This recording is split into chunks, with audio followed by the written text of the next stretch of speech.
ini sekarang sudah mulai masuk dalam zona merah, mulai kehitam-hitaman, itu seperti apa Pak? Ya, tentu kita sangat prihatin terhadap apa yang tadi disampaikan, dan saya bersyukur sekali dalam kaitan untuk menghadapi tantangan yang luar biasa ini. BNN yang dipimpin oleh Pak Fadli dalam waktu yang singkat sudah mempersiapkan langkah-langkah yang konkret berkenaan dengan itu. Anggota DPD RI Dapil Kalimantan Tengah Agustin Terasnarang melakukan kunjungan reses ke Kabupaten Kota Waringin Timur, Kalimantan Tengah pada Jumat 27 Februari. Salah satu agenda yang disambangi yakni di kantor Badan Narkotika Nasional di Sampit. Terkait kunjungan ini pemirsa, simak informasi selengkapnya bersama dengan jurnalis Tribun Kalteng dengan rekan Herman. Silakan laporan Anda.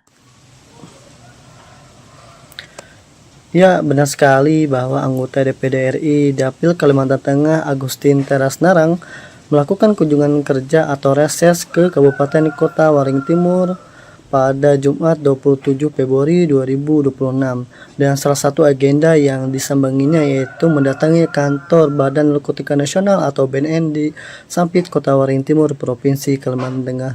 Dan dirinya juga terlihat menggunakan setelan rapi dimulai dari atasan menggunakan kemeja putih dipadukan celana coklat, dan mantan Gubernur Kalimantan Tengah 2 periode tersebut dari tahun 2005 hingga 2010 dan 2010 hingga 2015 itu tampak tersenyum saat tiba di kantor BNN. Namun raut wajahnya berubah serius ketika membahas kondisi peredaran narkotika yang disebut masuk kategori zona merah, bahkan mengarah ke hitam-hitaman. Dan dirinya juga mengapresiasi langkah cepat jajaran BNN Kotim yang dinilai telah menyiapkan langkah konkret untuk menekan peredaran narkotika yang ada di daerah tersebut. Dan menurutnya luas wilayah Kotim yang besar menjadi tantangan tersendiri dalam penanganan narkotika itu sendiri. Dan menurutnya juga mobilitas petugas tidak sederhana, ditambah tugas yang melekat mulai dari penyelidikan, pengawasan, pencegahan hingga rehabilitasi. Dan Teras juga mendukung tidak hanya datang dari BNN pusat tetapi juga pemerintah kabupaten, DPRD hingga elemen masyarakat, dan dirinya menyebut kolaborasi yang sudah terjalin dengan DPRD Kotim patut diapresiasi. Dan di tengah kebijakan efisiensi anggaran, dirinya mendorong adanya keterlibatan berbagai pihak termasuk pemanfaatan program Corporate Society Responsibility atau CSR perusahaan. Dan tidak hanya itu, dirinya juga mengajak tokoh masyarakat dan juga tokoh agama untuk aktif memberi edukasi akan bahayanya narkoba baik di masjid, musala, gereja maupun ruang-ruang publik yang ada di Kabupaten Kota Waringin Timur itu sendiri. Dan pada kesempatan itu juga Terasnarang menjelaskan bahwa tugas DPD RI mencakup 3 hal utama, yaitu fungsi legislasi terbatas dalam kurung pengajuan dan pembahasan RUU tertentu, dan pengawasan pelaksanaan undang-undang serta pertimbangan kepada DPR. Dan dirinya juga menekankan bahwa penyempurnaan tidak selalu berarti perubahan aturan, tetapi juga peningkatan implementasi di lapangan, termasuk mengatasi berbagai kekurangan yang masih ada di Kabupaten Kota Waringin Timur itu, khususnya di bidang narkotika itu sendiri. Dan saat ditanya Tribunas, dirinya juga menjawab bahwa pertanyaan soal bentuk dukungan konkret DPR RI untuk Kotim terkhususnya di permasalahan narkoba yang saat ini dirasa sudah mengkhawatirkan, dan Teras menyebut pihaknya akan terus berkoordinasi atau memperjuangkan kepentingan daerah di tingkat pusat. Dan menurutnya DPD RI terdiri dari 150 orang dari 38 provinsi, dan pihaknya merupakan perwakilan dari Provinsi Kalimantan Tengah itu sendiri. Dan tugas pihaknya memperhatikan kepentingan daerah tanpa melihat warna kulit ataupun etnis tertentu. Baik, sekian Tribunas yang mungkin bisa saya sampaikan. Saya Herman Antoni Saputra, pewarta dari tribunkalteng.com, melaporkan dari Sampit, Kota Waringin Timur, Provinsi Kalimantan Tengah. Dan sekian yang dapat saya sampaikan. Terima kasih.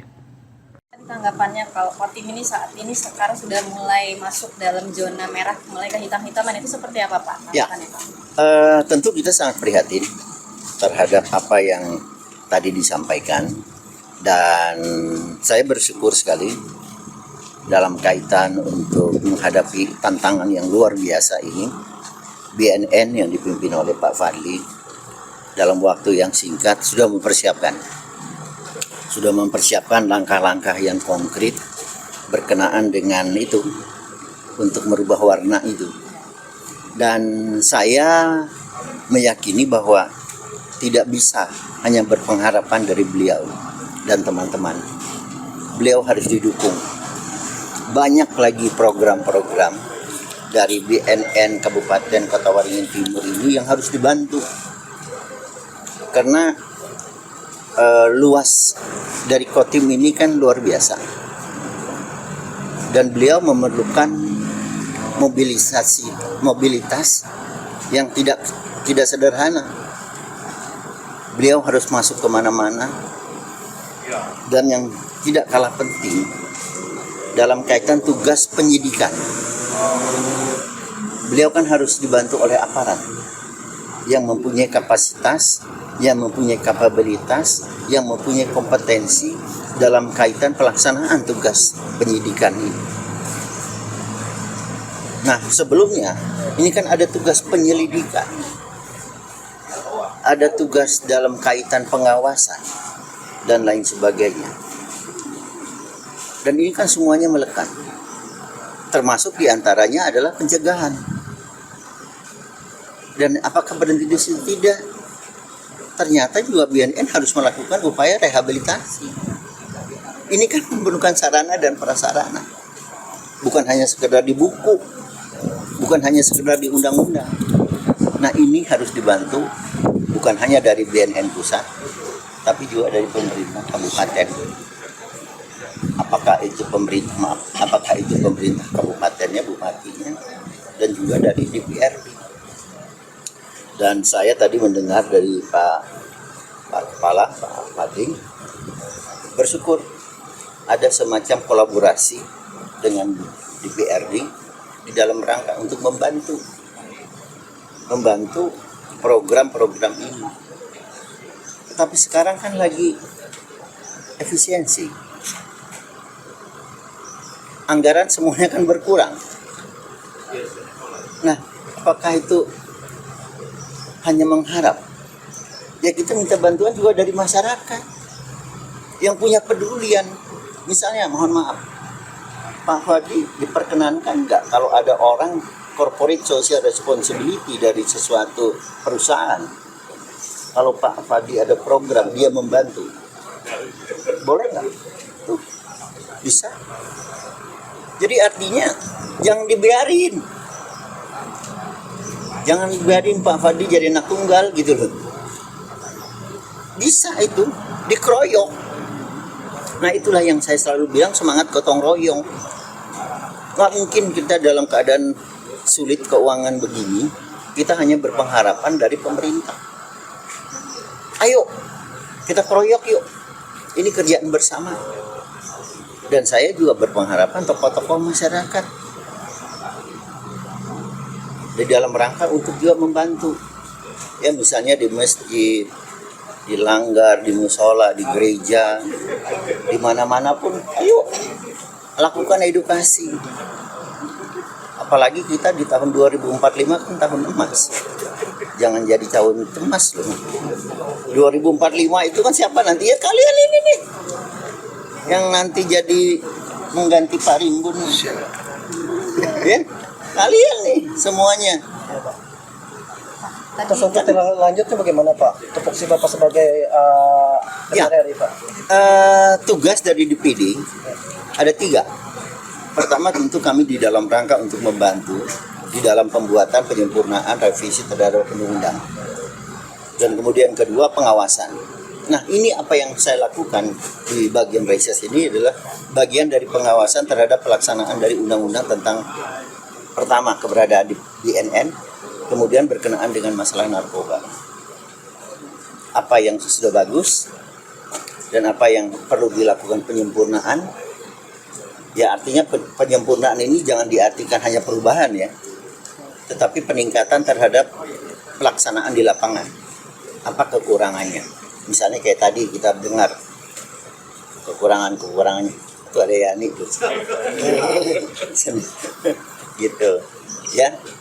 Nah, apalagi Pak, selain dari pengamatan Bapak nih Pak, selain di Kotim di mana lagi sih daerah yang menjadi atensi untuk semuanya, hampir semuanya, Pak? semuanya. Kita jangan hanya berpangku bahwa itu daerah merah kehitam-hitaman. Daerah putih aja kita masih bingung kok. Ya, semua. Karena ini kerjaan bukan hanya kepada satu titik, tetapi ini adalah rangkaian.